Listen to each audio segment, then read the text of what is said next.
Coming up on E! News Week in Review, the dinosaurs will devour again. There will be a Jurassic Park sequel. The Philippines is back on Schindler's List. And Tom Hanks is the premier man. These types of things are you know, they can play with your head more. These stories and more up next on E! News Week in Review.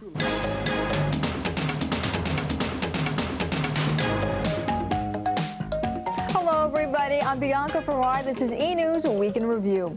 If you were looking to see movie stars this week, there was only one place to be, Las Vegas. They were all there to meet the nation's movie theater owners. We sent Greg Agnew, who is now back in the E! Newsroom. Greg? Bianca, only at the Oscars or Golden Globes could you find this long a list of top stars. And they're all together this week to party and be praised. Tom. It was an autograph hunter's dream. Tom Cruise, Mel Gibson, Jodie Foster, Kevin Kostner, Michael Douglas, Demi Moore, Michelle Pfeiffer, Steven Spielberg, and dozens of others, all together to show off their upcoming films for 1994. You don't know who you're dealing with.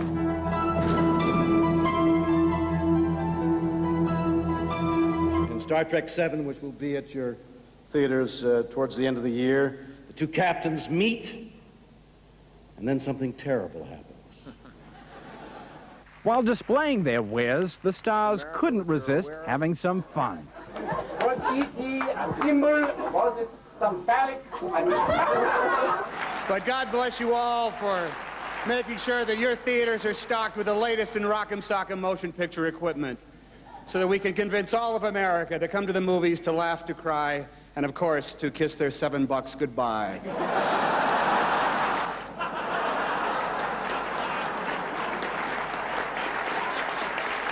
Mel Gibson, star of the upcoming Western Maverick, challenged Kevin Costner, the star of another new Western, Wyatt Earp, to a gunfight.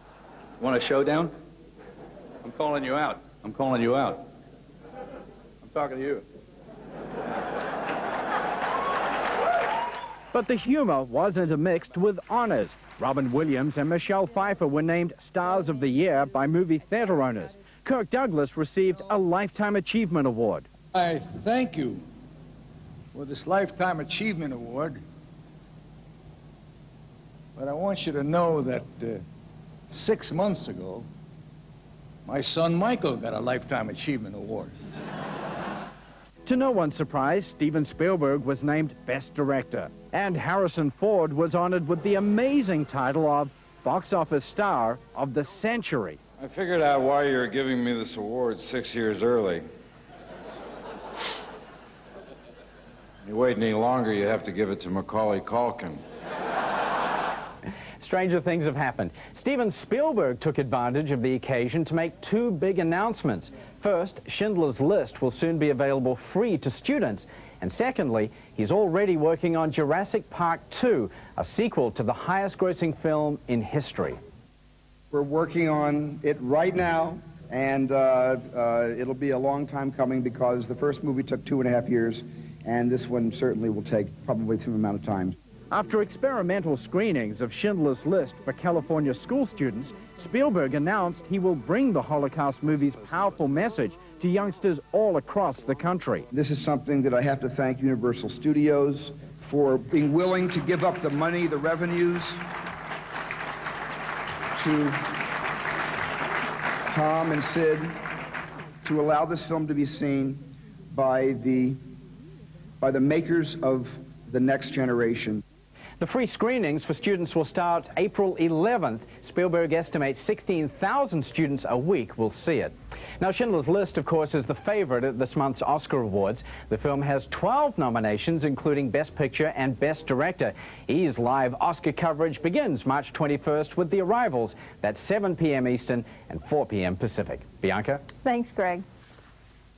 Earlier this week, Tom Hanks and the other Oscar nominees were the toast of the town. Many of those competing for the Academy Awards gathered for the annual nominee luncheon in Beverly Hills. Only a few will take home Oscars, but all the nominees were winners at the luncheon. As the supporting actress in The Firm, Holly Hunter. Come Oscar night, many will be vying for the same award. At the luncheon, competitors came together for a group photo. Tension is mounting less than 3 weeks before the Academy Awards. Some are feeling the pressure. A lot of times, I mean, just like now, I'll be in my bed sometimes and just thinking about it, and a little tear will roll down. And I'm just very, very happy. Just very, very happy. Others are taking a lighter approach. Tom Hanks compared the Oscars to a morning meal. Well, this is the law of the pancake breakfast, essentially, that if you are lucky enough to be invited to the pancake breakfast and you find out that they're giving away, say, small portable televisions as door prizes, it'd be really great to drive home with one of those small portable televisions. I mean, it'd be very, very, very exciting. And Stockard Channing is worried about what she'll wear. I don't know what I'm going to wear. I have nightmares about that. There's a lot of sort of weird prom night vibes going on, which I don't really relate to very well, but I'm trying. Anthony Hopkins won an Oscar for Silence of the Lambs in 1992. He's taking his second nomination in stride. I feel much more relaxed about it. It was a bit panicky last time. I didn't know what to make of it, you know, and I went into the Academy that night, into the ceremony, and my heart was going. And once I got in there, I was okay. Holly Hunter is thrilled to be nominated. She'll be even happier if she wins. Of course I want to win, but I'd be lying to you, you know, to say I didn't want to win. Of course I do. I would imagine that any human being that would be nominated for an Academy Award would want to win it. Why not? Janet Jackson made a surprise appearance. She attended the luncheon even though she's recuperating from the flu. This is definitely a dream come true. Ever since I was very little, I've always dreamt of being nominated for an Academy Award. And while Jackson felt well enough to attend the luncheon, it's a different story regarding her U.S. tour. It'll be at least another week before the singer can resume her concert schedule. Doctors say the singer